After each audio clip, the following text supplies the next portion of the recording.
Rome didn't run on glory. It ran on slavery. Millions lived and died as property, not people. And their stories? Messier, more brutal, and far stranger than you've ever been told.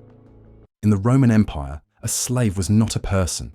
A slave was res, a thing.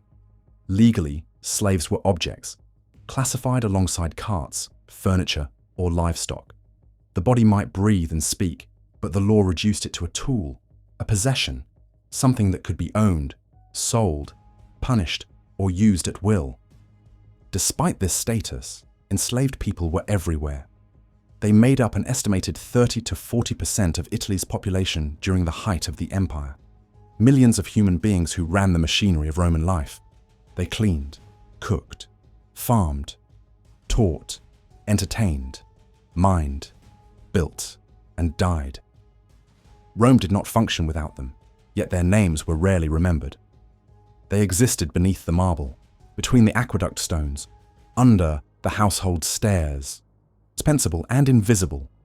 Inside the grand houses of the Roman elite, slaves might sleep in cramped storage rooms, shared spaces, or even stand upright and chained, sleeping only in shifts. They owned nothing, not the clothes on their back, not the bowl they ate from, not even their own names in many cases. Roman slavery was not imprisonment, it was normalized servitude, structured and sustained by law, tradition, and force. Roman slavery operated on a complex spectrum. It was not a single condition, but a system with many layers. From brutalized field laborers to educated personal assistants, trusted with managing estates. Some were branded with the letter F, marking them as fugitivus, a runaway. Others wore iron collars inscribed with messages like, "Hold me lest I flee, return me to my master, and you'll be rewarded." These were not just warnings, but psychological shackles, reminders of status reinforced with humiliation. At the other end of the scale, highly skilled slaves could serve as tutors, doctors, secretaries, or financial administrators. A Greek-speaking slave who could read, write, and do arithmetic might be worth more than several unskilled laborers combined. These individuals might enjoy relative comfort, even a form of respect, but that respect was always conditional. The master could revoke it at any time, for any reason, and without consequence. Social mobility within slavery existed, but it was rare, unpredictable, and deeply dependent on the master's temperament. Even a favored slave lived under the constant threat of punishment, sale, or demotion. Rome's imperial expansion fueled its slave economy. Every military victory brought prisoners of war, men, women, and children, who were sold into slavery and transported across the empire. Conquests were not just about land or wealth, they were about people. Human cargo was among the most valuable spoils of war. Julius Caesar's campaign in Gaul alone resulted in the enslavement of over 1 million people. Men, women, and children uprooted from their homelands, stripped of identity and scattered across the Roman world like spoils of war. They were marched in chains to the coast, herded onto ships, and sold off in markets from Massilia to Carthage to Rome itself. Some were sent to the mines, others to quarries, farms, or private households. A few, especially those who spoke Greek or showed signs of education, were trained for more specialized roles: tutors, scribes, personal attendants. But for the vast majority, their fate was short and brutal. They became the muscle of empire, the field hands who harvested wheat, the diggers who carved out aqueducts, the rowers who powered Rome's warships, the laborers who built roads through hostile terrain. The slave market swelled with every Roman victory, and prices dropped accordingly. When supply spiked, individual lives became even more disposable. A farmer could afford to work them to death and simply buy replacements. No one mourned them. They had no tombstones, no epitaphs, no recorded names, only tired backs, bleeding hands, and a history built atop their silence. The enslaved were sourced from all over the known world: Thrace, Gaul, Africa, the Levant, Asia Minor. Some were kidnapped, others were sold by their families to settle debts, still others were born into slavery. The children of enslaved mothers, automatically classified as property from the moment of birth. In urban households, domestic slaves, known as the familia urbana, served at the center of elite Roman life. They performed a dizzying variety of tasks, preparing meals, cleaning floors, dressing their masters, assisting at banquets, tending to children, and even maintaining financial records. Some achieved trusted positions within the household hierarchy. The dispensator handled money. The villicus managed rural estates. The alibellis served as secretary. Even to the emperor himself, a slave in such a role might wield real influence, enjoy comfortable quarters, and dine well. But trust was always provisional. One misstep could mean flogging, demotion, or being sold to a harsher household. The illusion of closeness between master and slave was a constant feature of Roman domestic life. A servant might pour wine for his master at dinner, laugh at his jokes, and cradle his children, all while knowing that he himself had no rights. He was cared for, but not cared about. Beyond the cities, the countryside told a darker story. Field slaves, the familia rustica, labored on massive agricultural estates known as latifundia, often owned by absentee landlords. Life on the land was punishing, monotonous, and short. Slaves rose before dawn, worked barefoot in the heat, broke stone, harvested crops, pressed grapes and olives, and were locked into communal barracks at night. These slaves were seen not as individuals, but as organic extensions of the land itself. If they died, and many did, from exhaustion, malnutrition, or disease, they were replaced. Rural masters, removed from the daily operations, cared only about output. Overseers used brutal discipline to extract labor. Escape attempts were common, but success was rare. Rome employed specialized slave catchers, fugitivarii, who tracked and recovered runaways. The punishment for escape varied from beatings to branding to crucifixion. Public executions of captured runaways were common, serving as a visceral warning to others. Under Roman law, slaves had no bodily autonomy. They could not consent. Their owners had the legal right to use them for intimique, or to prostitute them for profit. Gender offered no protection. Male and female slaves alike were vulnerable to abuse. Some masters formed long-term relationships with slaves, even having children with them. These children, unless formally freed, were also considered slaves. A few women leveraged these relationships into influence or freedom. But they were the exception, not the rule. Intimate harm was not just tolerated, it was systemically embedded. The slave body was considered a commodity, a dual-purpose tool for labor and pleasure. Masters did not require justification, and the legal system offered no recourse. A slave's suffering had no standing in court. Despite this brutal foundation, Roman slavery had one unusual feature: the possibility of manumission, formal freedom. Slaves could be freed by their masters for loyalty, achievement, or as a reward for years of service. Some were freed in their master's will. Others saved money through the peculium system, a kind of shadow allowance, technically the property of the master, but sometimes honored in practice. With enough peculium, a slave could negotiate for freedom. A freed slave became a libertus, a freedman. While not a full citizen, the freedman held many rights: to marry legally, to own property, to earn wages, to sue and be sued. Their children, born after manumission, were considered full Roman citizens. But freedom came with strings. Freedmen were often expected to continue serving their former masters as clients. They were also marked socially, their status always visible, their origin never forgotten. Respectability was hard won, and prejudice remained. Still, for many, manumission offered the only realistic escape from bondage. It became a beacon, a distant hope that gave shape to endurance. But what if you didn't want to wait for freedom? What if you wanted to burn it all down? Enter Spartacus, not the Netflix version, not the shirtless gladiator with a tragic love story.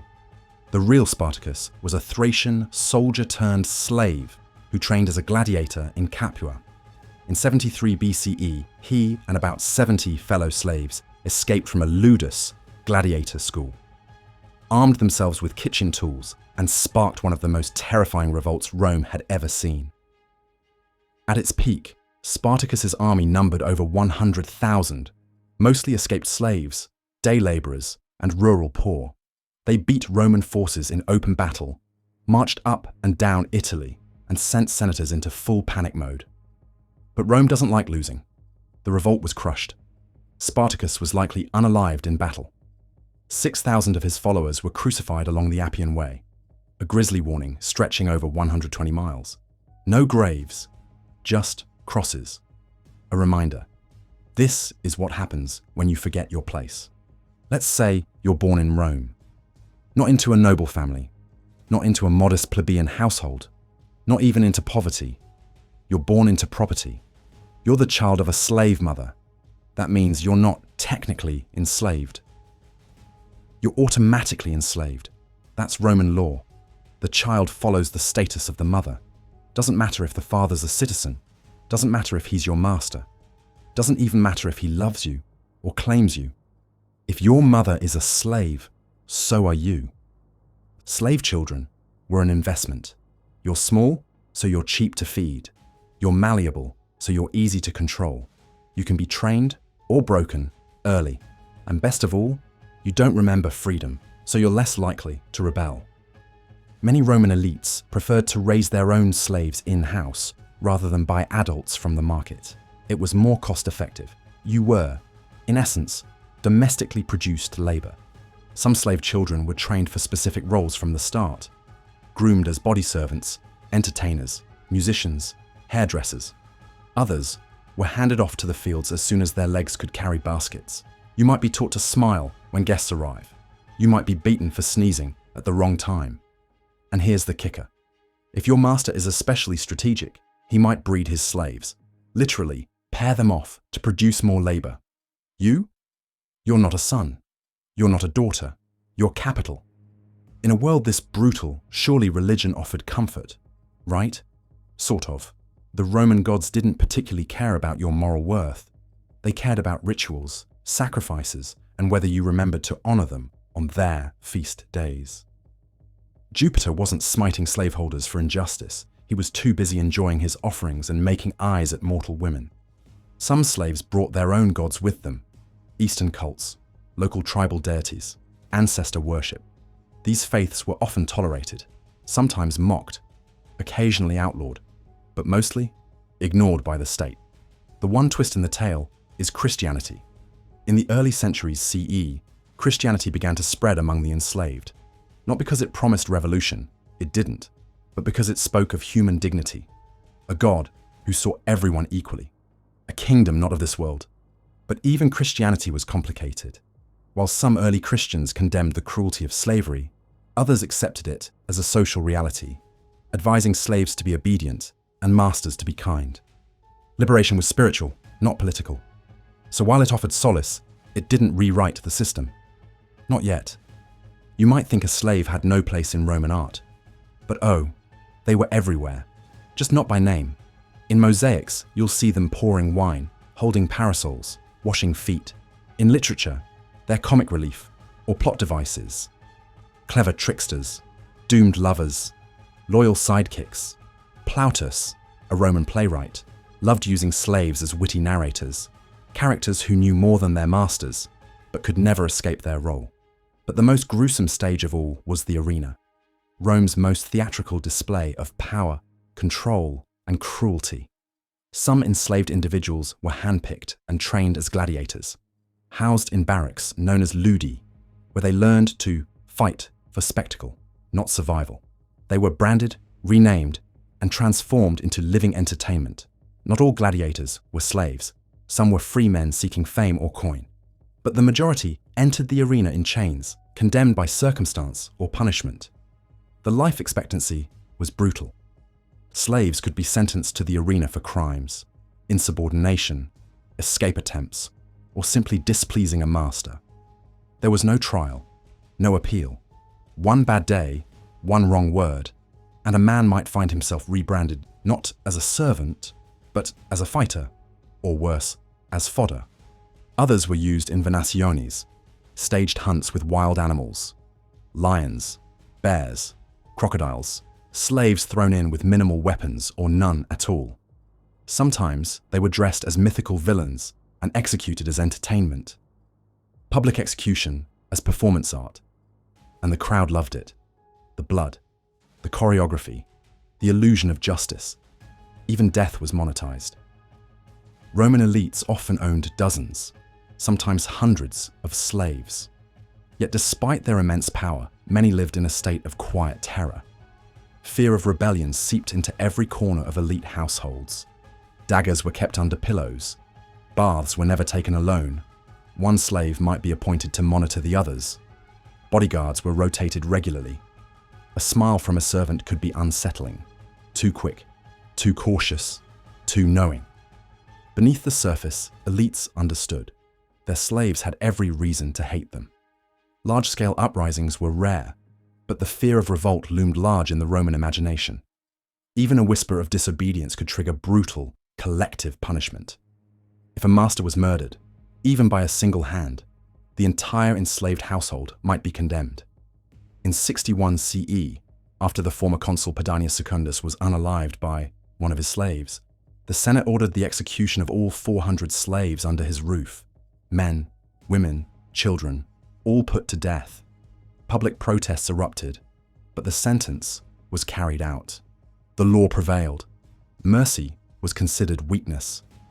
Fear was policy. In response, the Roman household evolved into a miniature surveillance state. Slaves were encouraged to spy on one another. Some were bribed into betrayal. Others accused their peers preemptively, hoping to curry favor or avoid suspicion themselves. Within this web of paranoia and power, enslaved people lived under constant threat, from cruelty, from informants, from punishment delivered not for guilt, but for deterrence. And falling in love while enslaved. It happened, but it was a dangerous game. Enslaved people could form emotional bonds, even long-term partnerships, but they had no legal standing. There was no such thing as a lawful marriage. They had no family rights. A partner could be sold away without warning. Children could be taken and auctioned off like livestock. If an enslaved person caught the eye of their master, it might bring certain privileges, better food, finer clothes, a warmer bed, but it might also mean being used, discarded, and replaced on a whim. Those who bore their master's children sometimes gained favor, and in rare cases, freedom. But it was always transactional, always conditional, always haunted by the same unspoken truth. They had no say. Consent did not exist in a world where ownership did. An escape. Many dreamed of it. Some whispered plans in dark corners, tracing imagined routes by moonlight. Others stared through the gates of villas or over the fences of rural estates, calculating distances, watching guards, waiting for a moment that never came. The dream of freedom lived in stolen glances, in lullabies passed to children, in every bruise that hardened resolve. Some tried. They slipped away during market runs, vanished into city crowds, or fled into forests hoping to outrun dogs and time. A few made it as far as the borders of the empire. The Roman state had created an entire infrastructure to prevent and punish fugitives. Trained trackers, slave catchers, dogs. Roads were patrolled. Towns watched for unfamiliar faces. An escaped slave's appearance, their skin, their calluses, even their accent, could betray them. A few managed to flee and build new lives, sometimes in distant provinces under assumed identities. Others joined rebel bands or lived as outlaws in the hills, surviving on theft, secrecy, and the help of those with little to lose. Some escaped slaves found refuge among nomadic communities, border tribes, or in the chaos of frontier towns where Roman oversight was weaker. A handful found sympathetic patrons, philosophers, dissidents, or former slaves themselves, who offered shelter, forged papers, or paid bribes to keep them hidden. In rare cases, they reinvented themselves entirely, passing as freedmen or foreigners, always one question away from being exposed. But if they were caught, torture, dismemberment, crucifixion. Sometimes fellow slaves were punished alongside them, or forced to carry out the punishment themselves. The price of one person's freedom could be the suffering of many. For that reason, resistance often took subtler forms, breaking tools, working slowly, feigning illness, sharing jokes behind the master's back, pretending not to understand commands. Rebellion didn't always carry a blade. Sometimes it shrugged and waited. Rome fell. Eventually. But slavery didn't. When Christianity became the dominant religion of the empire, it didn't outlaw slavery. It baptized it. Slaves were told to obey their masters as they would Christ. Masters were told to be kind. Kindness, of course, being a flexible term. As the Western Roman Empire crumbled, slavery morphed into serfdom, debt bondage, and other forms of coerced labor. The word changed. The logic remained. The idea that some people are born to serve others, and that this is natural, even divinely ordained, outlived every Caesar. And it infected the world. And most Roman slaves, they are just lost in history. Their names weren't recorded. Their stories weren't told. They wrote no memoirs. They built the empire's greatest monuments and were buried in unmarked graves beneath them. But sometimes, just sometimes, a voice survives. A tombstone, a scratched name on a wall, a letter dictated to someone literate, a cooking recipe passed on, a whispered joke that somehow made it into a play. In Pompeii, graffiti reads, "Livia was here. She worked in the kitchen. She worked in the kitchen."